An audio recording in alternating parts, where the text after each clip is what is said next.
This video is sponsored by Normandy 1998, Ash, and Team Valor. We return to Ash and Gary on the morning of the Heart-Home tag battle as they arrive at the stadium, having only just made it by the skin of their teeth, as Ash had needed to make a call to Professor Oak in order to swap out a few of his team members in preparation for today. Thankfully, the event has not officially begun yet, allowing them to slot into the crowd and listen as the rules of the tournament are explained. For the most part, it is a fairly standard format, with each of the 16 teams facing off in single elimination matches until a winner is determined. But what makes this event special is that the teams will be made up of 2 randomly assigned trainers, as each battle will be a double battle, meaning teamwork is key. A little bit of his old cockiness returning, Gary tells Ashy Boy this should be easy for him, as he's been part of research teams since he left competitive battling. Though this is somewhat marred when he sees that his teammate is none other than Paul. However, to the surprise of the Cantonian boys, when the purple-eyed youth approaches them, it is with none of his usual hostility, instead simply giving Gary a curt business-like nod and stating that it appears they have been paired together. He then briefly makes eye contact with Ash, a scrutinizing look on his face, before turning on his heels and walking away, an act which makes the black-haired boy scowl, though Gary finds it more curious, as to his eye this was not a snub or dismissal, but rather a retreat on Paul's part. How odd. Speaking of odd, it is not long before Ash meets his tag team partner, a green-haired young man who sidles up from behind to whisper in his ear, making the Cantonian jump. Chuckling under his breath at this reaction, the stranger pushes up his glasses and muses that it seems his new partner is skittish. Not an ideal trait, but he can adapt to it. Recomposing himself, Ash demands to know who this weirdo is, with the boy introducing himself as Conway, master strategist, before informing Ash that he has already concocted a flawless battle plan that will lead them to victory. He just needs to follow it. Now that all the teams are assembled, it is time for the first match, with Gary and Paul facing off against a coughing and Scyther. After so long away from competitive battling, Gary is eager to prove himself, and so goes all out from the start, choosing his Electivire and having it lay into their opponents with Thunder Punches and Iron Tails. This proves more than a match for the opposing pair, though there is one slight problem, that being his partner, as while Gary is focused and determined, Paul seems confused and distracted,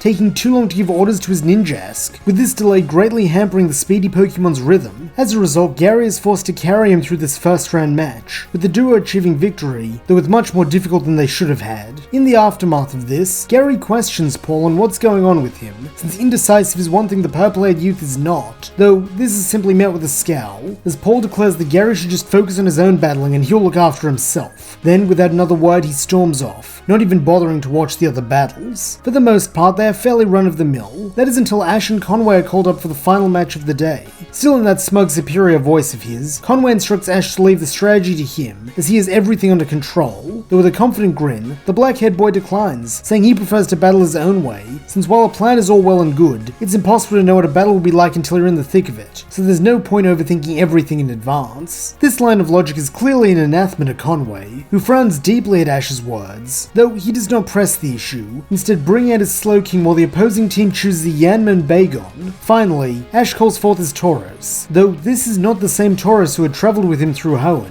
instead being something of an outlier in its herd, as while most Tauros use their physical strength to attack, this rash bull prefers to make use of ranged elemental moves, with this becoming abundantly clear as soon as the battle begins, as on Ash's cry, it unleashes a powerful blizzard, which strikes both Yanma and Bagon for super effective damage. In spite of himself, Conway cannot help but be impressed with this forthright style of battling, and so informs Ash that if he wishes to be the spear, then very well he will serve as their team's shield, meaning the Cantonian need not worry about defense, as he will cover that, so he should just keep on attacking. Grinning that this is something he can definitely do, Ash next calls for a Fire Blast, with a Raging Bull launching a fireball from its mouth, which quickly transforms into a large Kanji as it strikes Yanma for further super effective damage, downing it and putting the odds distinctly in Ash and Conway's favour. Wanting to correct this, Bagon's trainer has it attempt a Brick Break, the Rockhead Pokemon throwing itself at Tauros, though as promised, Conway is there to shield his partner, telling Slowking to step in and use Protect, with a dome of green energy promptly erupting around it in Tauros, negating Bagon's attack and allowing Ash to call for another Blizzard which downs the little Drake, winning them the match. Face splitting into a wide grin, Ash raises his hand in a high five, which Conway somewhat bewilderedly returns, praising Ash for playing his part well, while in turn, Ash tells the green-haired youth that he's quite the battler, even if he is a little strange. So maybe this tournament is in the bag like Conway said. Now with their newly established camaraderie to bolster them, Ash and Conway experience a similar victory in round 2 the next morning, this time using their 2 Heracross to great effect, as the pair of Battle Beetles have an innate synchronicity, which the opponent's Metagross and Zangoose simply cannot match. In contrast, Gary and Paul's teamwork is just as woeful as ever, since while Paul does at least make an effort, having Chimchar attempt to use the opposing Magmar's Fire-type attacks to boost its own flames, he does not seem committed to this strategy, like something is holding him back, forcing Gary and Blastoise to once more save the day, with the Titanic Tortoise taking Chimchar onto its show and the rival Rhydon uses Surf in order to save it from super effective damage, before blasting both Rhydon and Magmar with Hydro Pumps, thus winning the battle. However, for some reason this assistance seems to anger Paul, who scowls at Gary as he recalls his Fire Monkey, and departs in tense silence once again, the turmoil in his eyes only deepening. Figuring they definitely need to talk so they can get past whatever's bothering Paul before it costs them the tournament, Gary decides to seek him out after dinner that evening, heading into the small woods behind the Pokémon Center, where the sounds of battling can be heard, since if he knows Paul like he thinks he does, he will be more displeased with his subpar performance than anyone. As expected, Paul is here, supervising a one-on-one training battle between his Elekid and Chimchar, with the feisty Sparkplug quickly coming out on top over its more timid opponent. This clearly frustrates Paul, who mutters to himself that what it needs is more, though this thought is cut off by that same look of uncertainty from their battle, with the purple-haired boy scowling and making a fist before recalling both his Pokemon. He then turns in the direction of the Pokemon Center, with this bringing Gary into view, earning him a stern look as Paul asks what his tag team partner is doing here. Plainly, Gary replies that he is looking for Paul, since he wants to help him through his uncertainty, adding that he thinks he understands what the matter is now. Paul's still trying to figure out his next step after their encounter with Cynthia, isn't he? Gruffly, Paul confirms that this has been weighing on him, since Ash being a league winner has thrown everything into question, explaining the similarity between him and Reggie, and how he now is unsure of what the right way is. Adopting a consoling look, Gary nods that he's been there, since once upon a time he thought Ashy Boy was a know-nothing moron, whose style of battling and training would never amount to anything.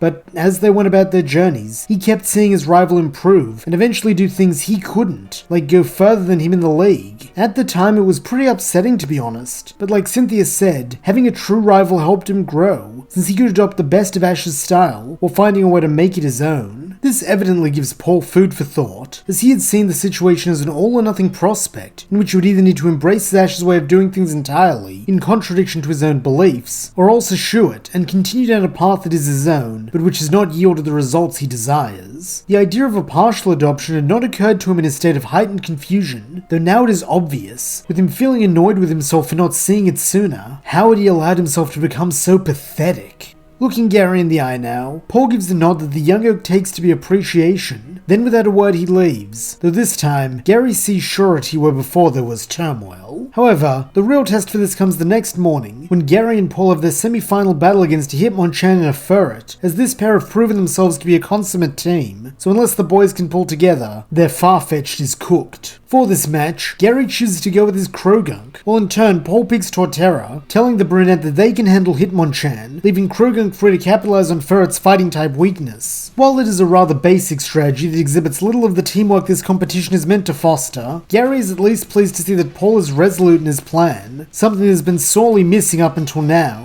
with him choosing to oblige his tag team partner by having Krogunk focus its attention on the normal type. In turn, Paul shows no hesitancy in having Torterra use Giga Drain to wrap the Pugilist in tendrils of green energy which mercilessly sap its strength, while also keeping it incapacitated, so it cannot help its ally. This gives Krogunk just the leeway it needs to corner Furret without fear of reprisal, and lay into it with a series of brick breaks, which down the long body Pokemon. In turn, Paul is at last able to go for a finishing blow, releasing Hitmonchan and entrusting Krogunk to distract it long enough for Torterra to charge its Hyper Beam, with this ripping across the battlefield a few moments later and sending the punching Pokemon flying. And just like that, Gary and Paul are in the finals, with their opponents being none other than Ash and Conway, who are able to win their spots thanks to the combined efforts of Pikachu and Conway's Aggron. Now at last it is time for the clash that will decide it all, and as the four boys square off, they are each certain that this will be a battle to remember. As one, the quartet then bring out their Pokemon, with Ash and Conway choosing Baneri and Shuckle, while Gary and Paul pick Electivire and Elekid. On the referee's call to begin, Conway takes the first move, having Shuckle use Power Trick, with a faint multicolored glow emitting from the bug rock type. However, beyond this, nothing seems to change, with Ash being confused as to why his partner would do this, while in contrast, Gary is well aware of the move's effect, and the fact fact that he and Paul must be careful. To this end, they both tell their Pokemon to target Ash, as with Shuckle's special defense still being so high, Baneri is the clear weak link that they need to eliminate if they wish to stand a chance. As a result, the rabbit Pokemon quickly finds itself facing down a joint Thunder-Thunderbolt combo, which is to use Bounce to avoid, though this is just what the rival duo want, as with Baneri now locked into a trajectory,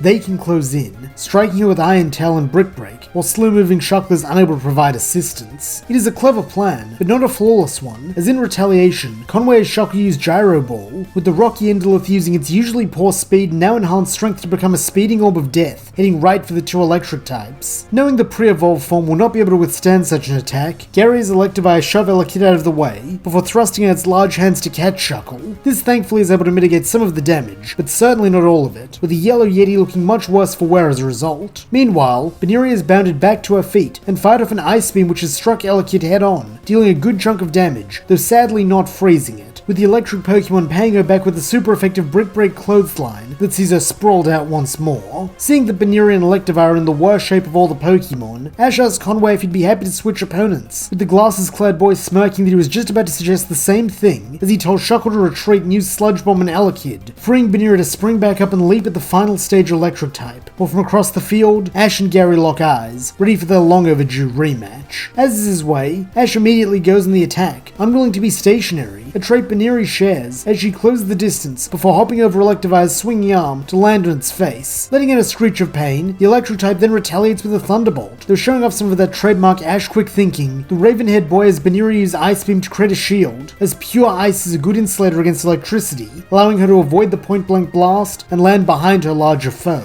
Unfortunately, this is not as safe a position as the normal type would think, as on Gary's cry, the Thunderbolt Pokemon's two wire-like tails whip out, lashing her arms to her torso, and leaving her helpless as a burst of electricity runs through her, having taken inspiration from Torterra's Giga Drain in the last match. When the move is done, smoke billows from Baneri's charred fur, a fact which would no doubt upset her if not for her dazed state, so that when Electivire drops her, the referee prepares to declare her unable to battle. However, one additional trait the rabbit Pokemon shares with her trainer is resilience, so that when Ash cries out her name, Baneri forces herself to stand, prolonging the battle. Meanwhile, Shuckle and Elekid's clashes come to a head, as the mole Pokemon now attempts another Gyro Ball, with the intent of eliminating the baby Pokemon. However, refusing to give up, Elekid does something surprising, allowing itself to be consumed in white light, so that when Shuckle strikes, its blow lands against the considerably more sturdy frame of an Electabuzz. As a result, Paul's partner is able to withstand the impact, though it is readily apparent that it is on its last legs, with Conway asking Ash if he's ready to end things. Grinning, Ash replies that he sure is, with Shuckle and Baneri falling back to charge up a final Sludge Bomb and Ice Beam respectively.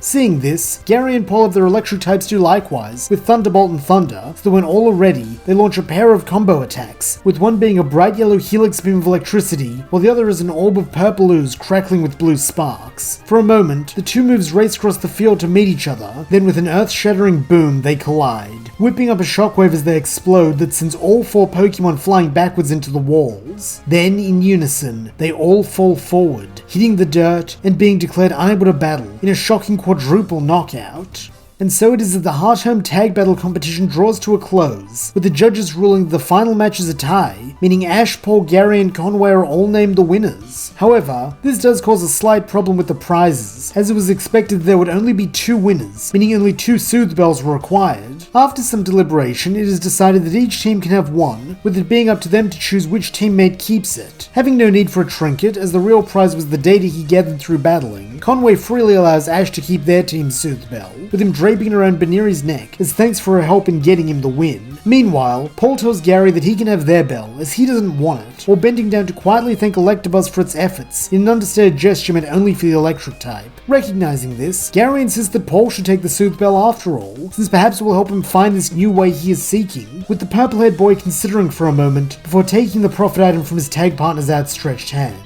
He then turns to leave, having no more business here, though as he goes, he curtly bids both Ash and Gary goodbye, in a tone that is for once completely free of animosity. From here, Ash and Gary get back on the road, with very little of note happening for the duration of the trip to Slacian Town and beyond. around. The only true event is one that does not even happen to them, but instead to Team Rocket, as after a run-in with Gardenia, James bids farewell to his Cacnea so that he can go and train with the grass specialist. Finally, however, the winds of adventure do begin blowing our heroes' way again, rather literally in fact, when they find themselves in a city with strong wind currents that are keeping a flock of Gligar and their Gliscor leader trapped among the skyscrapers, forcing them to resort to thievery to survive. Naturally, Ash and Gary want to help, especially when they come across a wimpy young Gligar who cannot fly as well as its peers, resulting in several painful-looking crash landings, including one onto Ash's head when they first meet. And so when Nurse Joy explains her plan to return them to the wild where they belong, the boys are both eager to take part. To this end, they work with Joy and Jenny to lure Gliscor and its minions into a strong wind current that will push them out of the city. Though unfortunately, this just leads them right into the hands of Team Rocket, who after seeing the Fly Scorpion Horde's rowdy behavior, feel they would be natural members of Team Rocket, or at least good gifts for the boss. However, unbeknownst to the crooks, they have not captured all the Gligar, as thanks to its poor flying skills, the one Ash and Gary met earlier had not been able to keep up with its friends, and so had not been caught in the trap.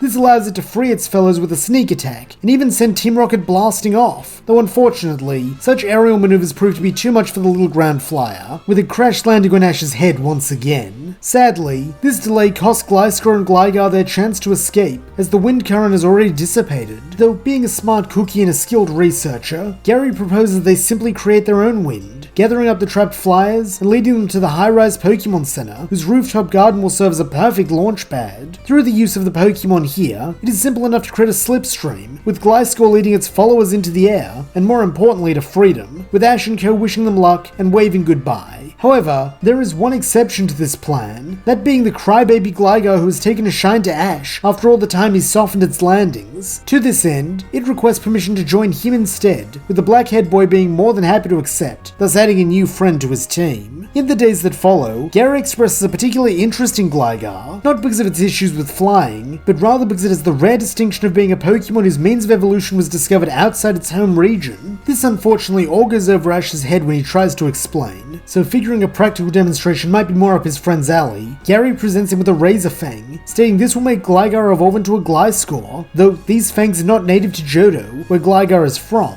meaning for a long time, people thought it was only a single-stage Pokemon. For that reason, he'd love to study its evolution for Professor Rowan, since it's such an uncommon case, though here Ash has to be the voice of reason for once holding back Gary, as he says that while that does sound cool, and he thinks Gliscor is an awesome Pokemon, he only wants Gligar to evolve when it's ready, meaning he won't force it, a decision which Gary quite understands, calling his companion a good trainer. Another notable encounter on the way to Veilstone is none other than Ash's old friend Hippopotas, who is now traveling through a vast desert with its father. Naturally, Ash and all his Pokemon are happy to see it again, though their reunion is somewhat cut short by the intervention of Biff and Cassidy, as they attempt to steal father and child alike. However, to Ash's surprise, he does not need to step in, as having taken his words to heart, Hippopotas has grown much stronger, with it saving itself and its father, while sending the thieves blasting off. Ash cannot help but feel proud of this, and so congratulates Hippopotas, with the little hippo being equally delighted at the praise, resulting in a happy reunion and a much less tearful goodbye this time. Not long after this, the boys at last reach Veilstone City, where Ash unsurprisingly makes a beeline for the gym. Here he is met by a motivated Maylene, who has none of her confidence issues from canon, meaning she is very happy to accept his challenge. Though before they begin, Ash does briefly excuse himself to make a call, as after seeing what type of gym this is, there is a particular Pokemon he feels would be well suited for the battle ahead.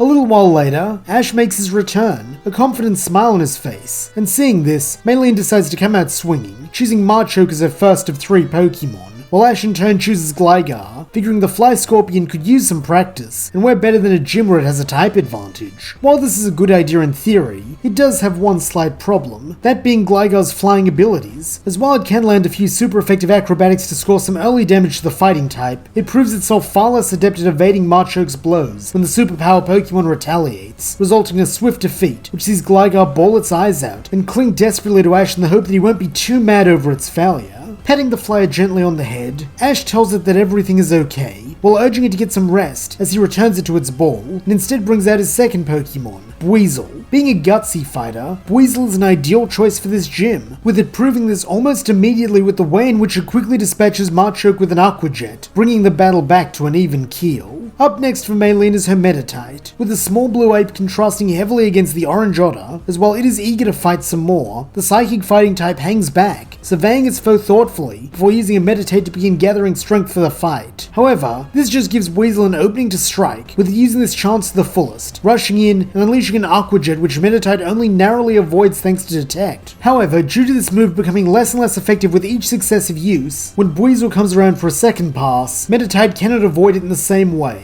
taking the hit head on. Refusing to let this go unpunished, the Meditate Pokemon responds with a Drain Punch to heal itself, though this is a grave mistake, as it allows Weasel to use its newest move, Water Pulse, at point blank range, slamming the orb into Meditite's head and confusing it as a bonus. This causes the little ape to stagger comedically, hopping from foot to foot in a little dance, while Maylene urges it to focus and remember its warrior spirit. Unfortunately, it seems highly unlikely that Meditite will be remembering anything anytime soon, and so Ash and Weasel decide to wrap things up, readying 2 Water Pulses and slamming them into either side of Meditite's head, knocking it out and bringing Maylene to her last Pokemon. However, it is also her ace, the fierce and prideful Lucario, who wastes no time in putting Weasel on the back foot, barreling into it with Bone Rushes and bombarding it with Aura Spheres. Try though it might, Weasel can only get a few hits in edgewise compared to the sheer onslaught Lucario is unleashing, and after facing off against both Machoke and Meditite, it simply cannot endure, collapsing to the gym floor with spirals for eyes. This just leaves Ash's final Pokemon, the one he brought back for the occasion, and as he hurls its ball into the air, he cries out its name.